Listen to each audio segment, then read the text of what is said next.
कार्यक्रम को आगे बढ़ा रहा हूं और मैं मंच को बताना चाहूँगा कि हम लोग का जो सत्र है वो 3 भाग में विभाजित किया गया है, जो कि आपको मिनट्स में मिल गया होगा। तो मैं 1857 पे केंद्रित कविताओं के काव्य पाठ के लिए कुछ कवियों को आमंत्रित करूंगा। आज 10 मई का दिन है, जो मेरठ की क्रांति शुरू हुई थी, उसका ये दिन है। और देश की भी स्थितियाँ ऐसी हैं कि हम एक युद्ध के मुहाने पे खड़े हैं, तो उसमें भी ये बड़ी माकूल सी चीज़ कही जाएगी कि हम 1857 पे कुछ उन कवियों को, उन कविताओं को सुने जिससे हमारे बीच देशभक्ति की भावना ओतप्रोत हो।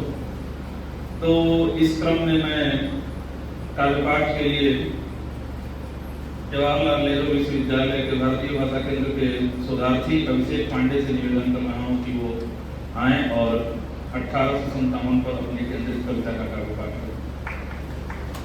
आप लोग जोरदार तालियों से स्वागत कीजिए। शनिवार की शाम इतने लोग इकट्ठे हैं एक अच्छे कार्यक्रम को सुनने के लिए, बहुत बड़ी बात है। हम सभी अपने सम्मान में एक बार जोरदार तालियां बजाएं।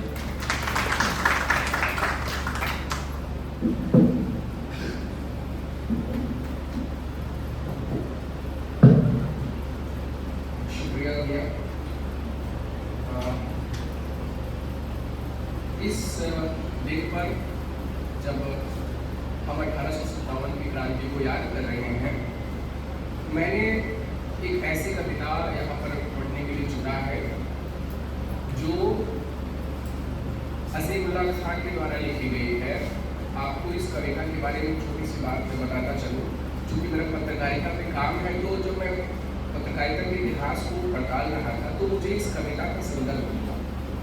1857 में एक पत्रिका निकली थी क्रांति के समय, पयामे आज़ादी, और इसके जो संपादक थे मिर्जा बेलाल बख्श। और इस पत्रिका का जो तेवर था, सर मैं बताऊँ कि 1857 के समय बहुत ही तीखा था। ये उस समय जो किसानों के द्वारा शोषण हो रहा था और एक भारतीय लोगों की आवाज़ उठाने में सबसे आगे थी। अर्जुन तिवारी की जब मैं पत्रकारिता की चीज़ें किताबें देखा तो उन्होंने एक टिप्पणी लिखी इस पत्रिका के बारे में, छोटी सी मैं पढ़ूंगा, फिर छोटी सी कविताएं पढ़ूंगा। लिखते हैं कि 1857 के समय में जन जागृति इस पत्रिका ने क्या भूमिका निभाई, उसके बारे में लिखते हैं कि पयामे आज़ादी हिंदी का पहला पत्र था जिसने क्रांति का बिगुल बजाया। इसकी भाषा आग उबलती थी, इसके विचारों में तूफान था। यही कारण था कि यदि इसकी प्रति हिंदुओं के पास मिलती तो बिना अदालत में लाए उसे जबरदस्ती रोमांस खिलाया जाता, उसे सीधे गोली से उड़ा दिया जाता था। मुसलमान के पास बरामद होने पर उसे सुअर का गोश्त खिलाया जाता, गोली से भून दिया जाता था। अंग्रेज इस पत्र की एक चिंदी भी नहीं देखना पसंद करते थे। तो ये इस पत्र के बारे में, इस पत्रिका के बारे में टिप्पणी है।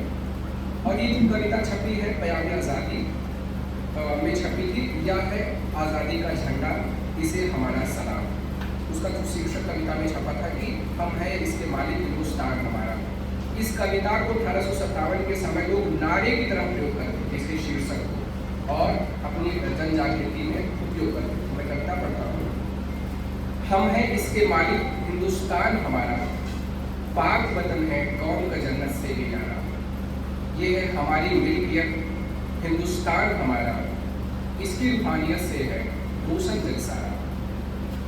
कितना कदीम कितना नईम सब दुनिया से प्यारा, पड़ती है जरखेज से गंगा जमुना की धारा।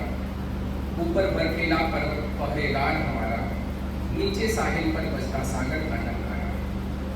इसकी खाने उगल रही हैं सोना हीरा पारा, इसकी सारो शौकत का दुनिया में जयकारा। आया फिरंगी दूर से ऐसा मंतर मारा, आया फिरंगी दूर से ऐसा मंतर मारा, दोनों हाथों से लूटा प्यारा वतन हमारा।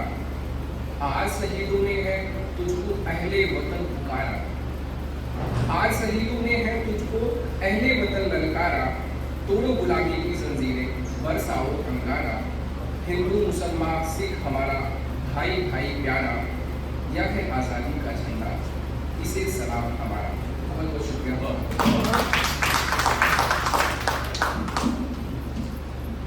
बहुत बहुत धन्यवाद अभिषेक।